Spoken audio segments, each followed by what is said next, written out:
les ressources vers le développement interne plutôt que l'exportation à vil prix.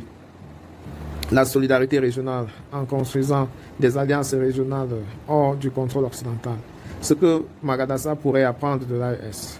Madagascar, en tant que quille stratégique de l'océan Indien, pourrait suivre une logique similaire, réviser les contrats miniers et agricoles pour garantir une juste redistribution, réorienter la fiscalité en imposant réellement les multinationales, construire une alliance régionale avec les pays de l'océan Indien, Comores, île Maurice, Tanzanie, Mozambique, sur le modèle de l'AES pour limiter les dépendances vis-à-vis des anciennes puissances coloniales.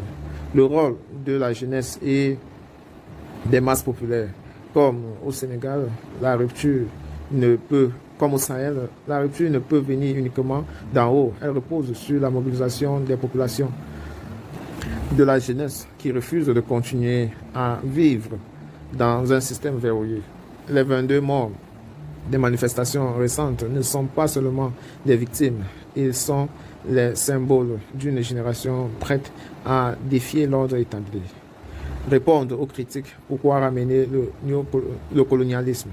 Certains abjettent qu'évoquer le colonialisme serait un prétexte ou une fuite de responsabilité. Or, c'est l'inverse. Ignorer le colonialisme et le néocolonialisme, c'est ne pas comprendre les causes structurelles de la pauvreté. Comment expliquer la pauvreté chronique d'un pays aussi riche que Madagascar sans parler du pillage économique? Comment comprendre la fragilité de l'État sans mentionner la mémise étrangère sur ses institutions depuis 1960?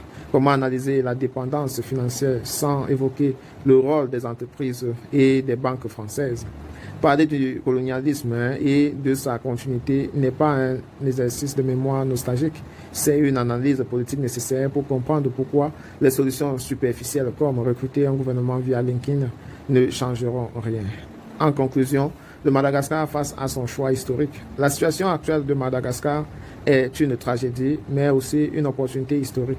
Les manifestations de la jeunesse démontrent que le peuple refuse désormais de rester spectateur de sa misère. La dissolution du gouvernement et la mascarade du recrutement numérique ne sont que des manœuvres de diversion. Le problème est plus profond.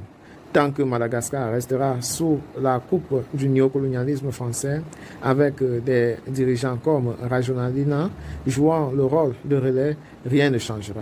Mais l'exemple de l'AES montre qu'une autre voie est possible, une voie de souveraineté, de réappropriation des ressources.